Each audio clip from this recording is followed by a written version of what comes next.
see here.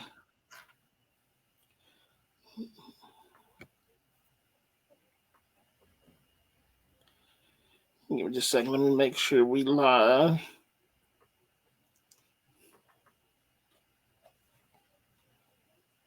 All righty.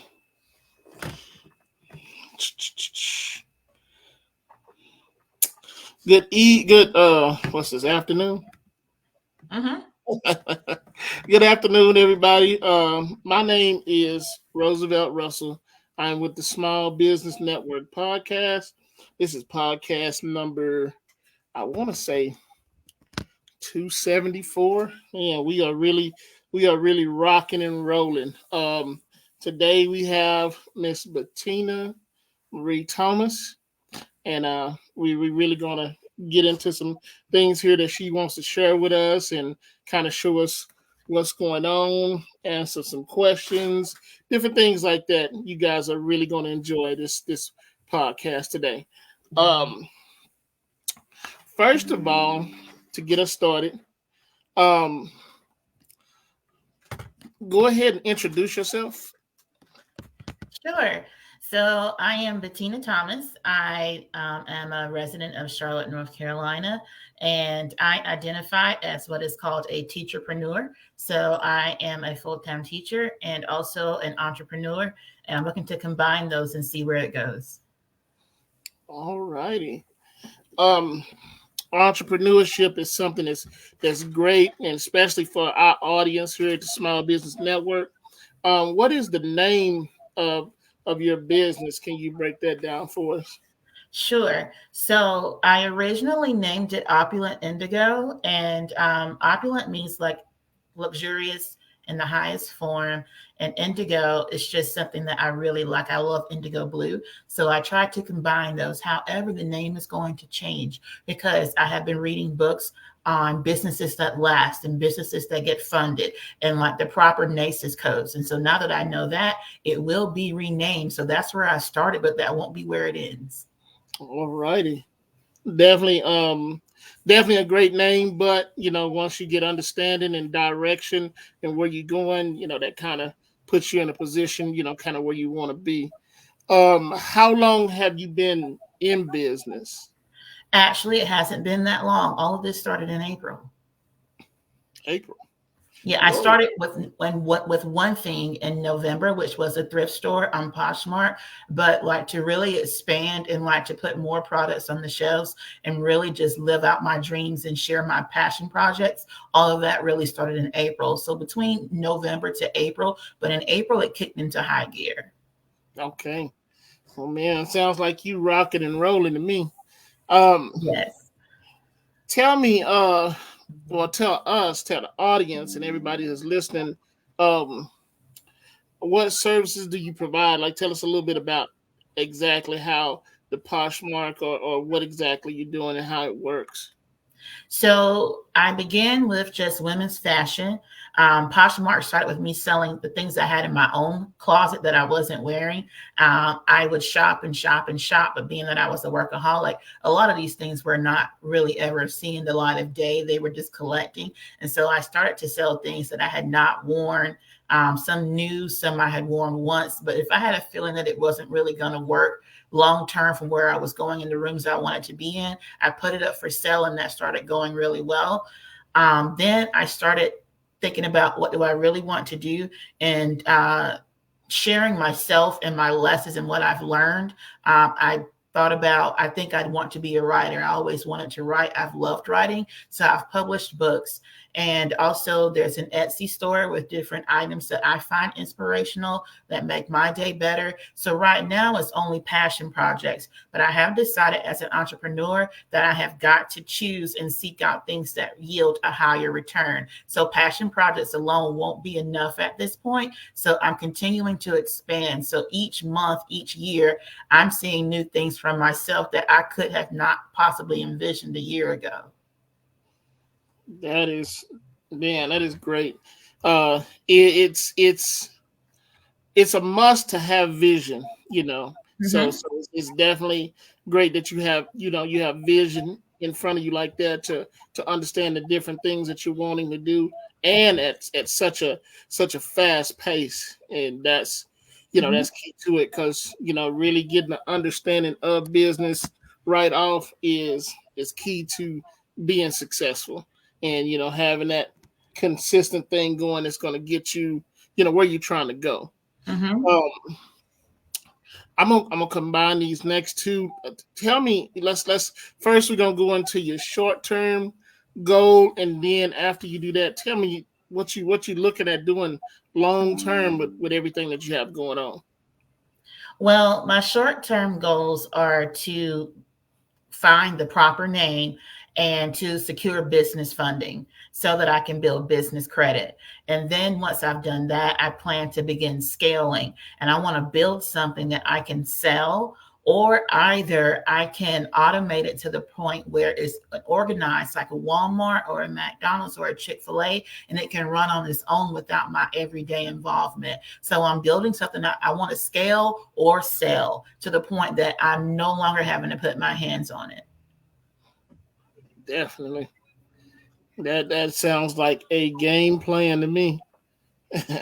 Yes. Okay, what made you want to start that type of business?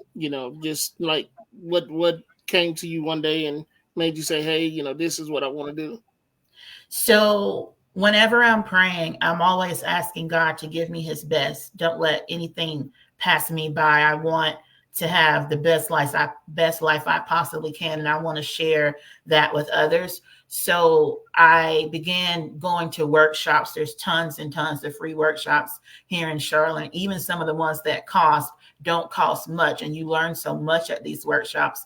But I'm actually a teacher, and I noticed that some of the teachers in the building were way less stressed than the other teachers. And so I started asking one particular person, how are you so calm? How are you just floating when the rest of us are screaming for help?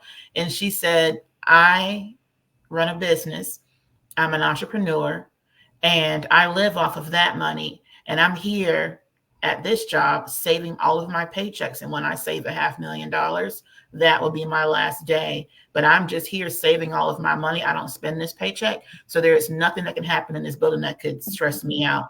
So I don't rely on this income. So therefore, nothing that happens concerning this income can stress me out. So I began to meet more and more people at my job who were running businesses and saving all of their job money and staying for their health insurance. And they were pretty much paying off debt and saving money and transitioning into an entrepreneur. And so I decided, how can I do that? And I learned that they were selling digital products. And so I started to do it myself. And that's how it all began, from just asking somebody, how are you not stressed out? How is this job not stressing you out? Man, that is great. It's just chasing a true passion. Mm-hmm. Because I mean, it's great to have what you're given, but mentally, it's always there's more, and there's something that you want, and Mm-hmm. um, that is a great industry that you're in. Yeah, as far as teaching, but you always want to go in a direction that. Uh-oh. My internet acting a little funny, but it came back for us. You're back. Mm-hmm. All righty. Um, Also, can I this share one thing? Say that again. Can I share one more thing? Yeah, yeah. Go ahead. So I joined a brunch club here in Charlotte, and for women, and the women in this brunch club were just amazing. These were corporate women of color. We did brunch together once a month. We did several events in Charlotte once a month, and then we started going to each other's house for Friendsgiving, which is Thanksgiving, before Thanksgiving, Christmas, Valentine's Day. We had vision board parties, and to see these women that looked like me, that had six-figure jobs and seven-figure businesses, and they had a collection of cars, and they had the best of everything, and they were single women doing this all on their own. It really raised my standards for myself. So the friends I made since I've lived here in Charlotte, wealthy Black women, seeing them push hard has pulled it's risen the champion in me, and I'm fighting for myself to build wealth too. All righty. Yes, definitely. Something like that makes it where you got to be around people that want the same thing, and people that's doing the same thing, and people that have what you want, because it actually gives you that motivation and puts everything in front of you that you need. And you kind of, what you getting a chance to see it. I mean, it makes it believable, and it Yes. gives you Yes. that direction, and it gives you an extra push. So yeah, Yes. definitely, I love that. Um, this is I mean, you spoke on this a little bit, but I want you to talk about it a little bit more. Are you a full time entrepreneur? And let's go into your how do you balance entrepreneurship and being a teacher, as you said. So it took me reorganizing my entire schedule. So all the free time, the Netflix time, the scrolling in the bed on social media before I get up, I had to reorganize all of that time so that I'm actually putting time into the business. And then one thing I have to do is like map out for the week what all needs to be done for the business. And I keep that checklist, that planner with me at all times. And I'm constantly checking off that list. I lay that planner on my desk. And then when I come home, it's really a cookbook holder, but I put it on the counter in the island in the kitchen so that I'm looking at it all the time. I keep that planner with me so I can stay on task. And so it's completely it's a second job. And so like when I have my lunch break or any other free time, I'm constantly seeing, once I've satisfied my job requirements, what else can I be getting done? So I have found I'm always multitasking. What can I be doing while I'm waiting? So while I'm waiting for an oil change, I'm working.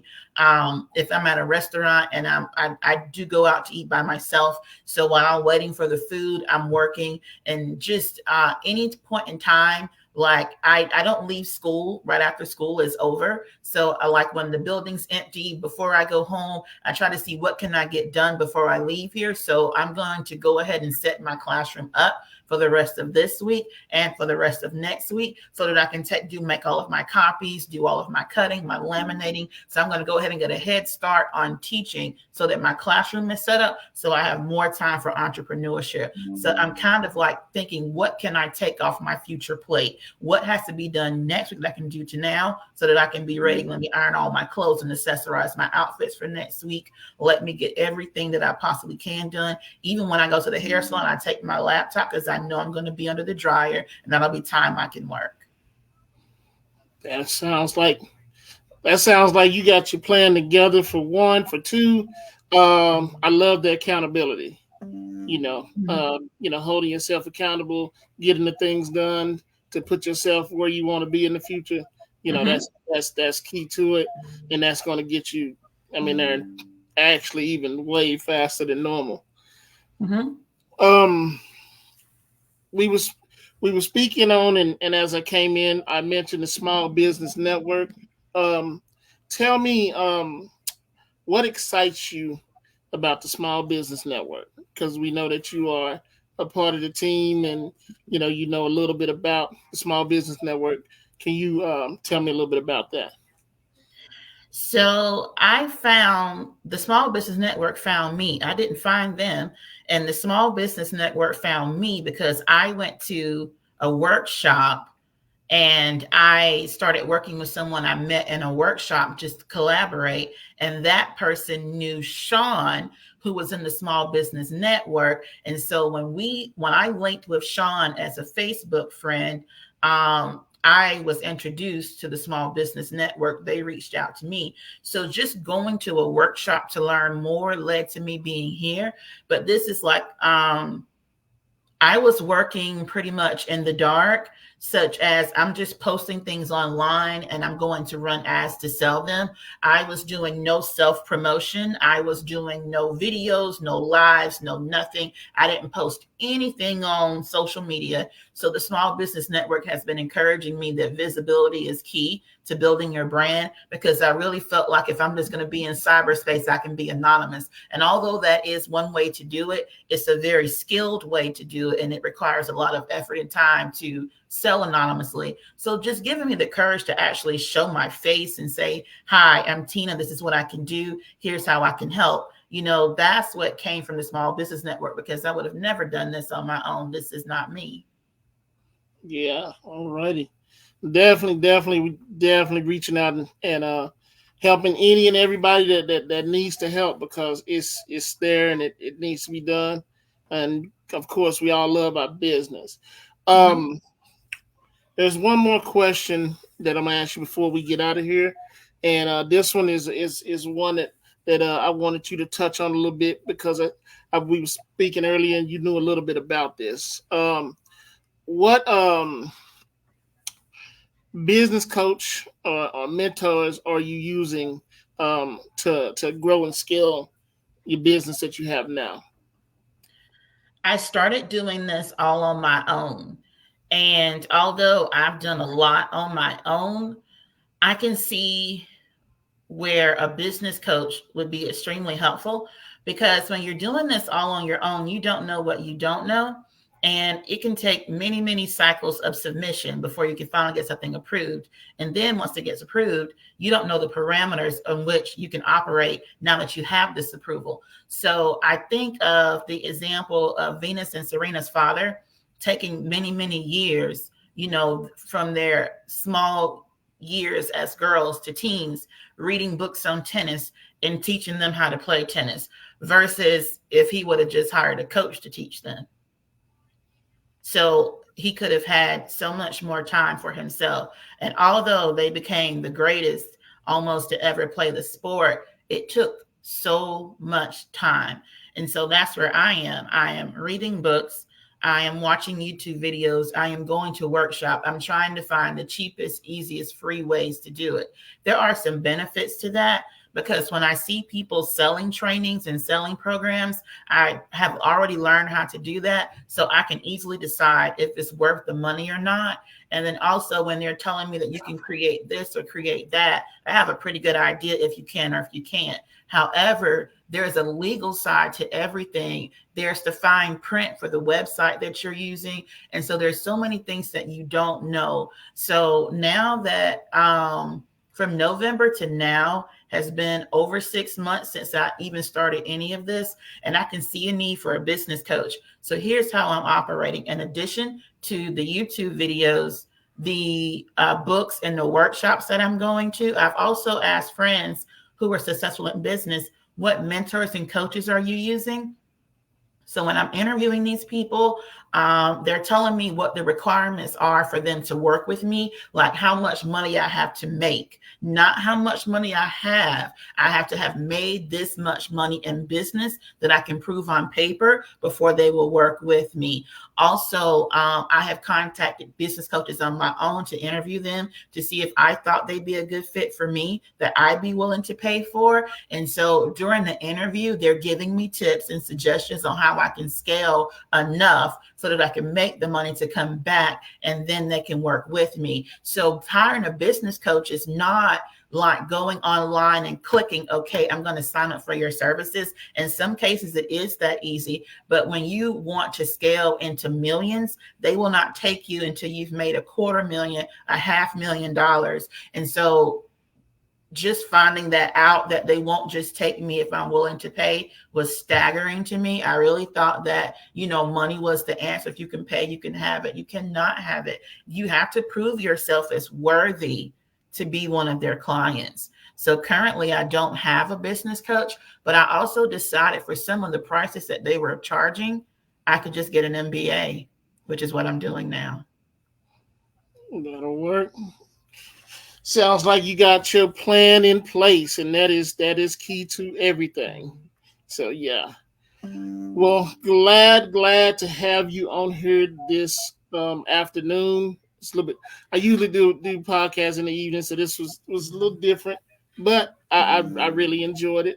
For everybody that's watching, if you get a chance to go to watch the replay, make sure you like, comment everything that you need to know about it, and we will reach back out to you.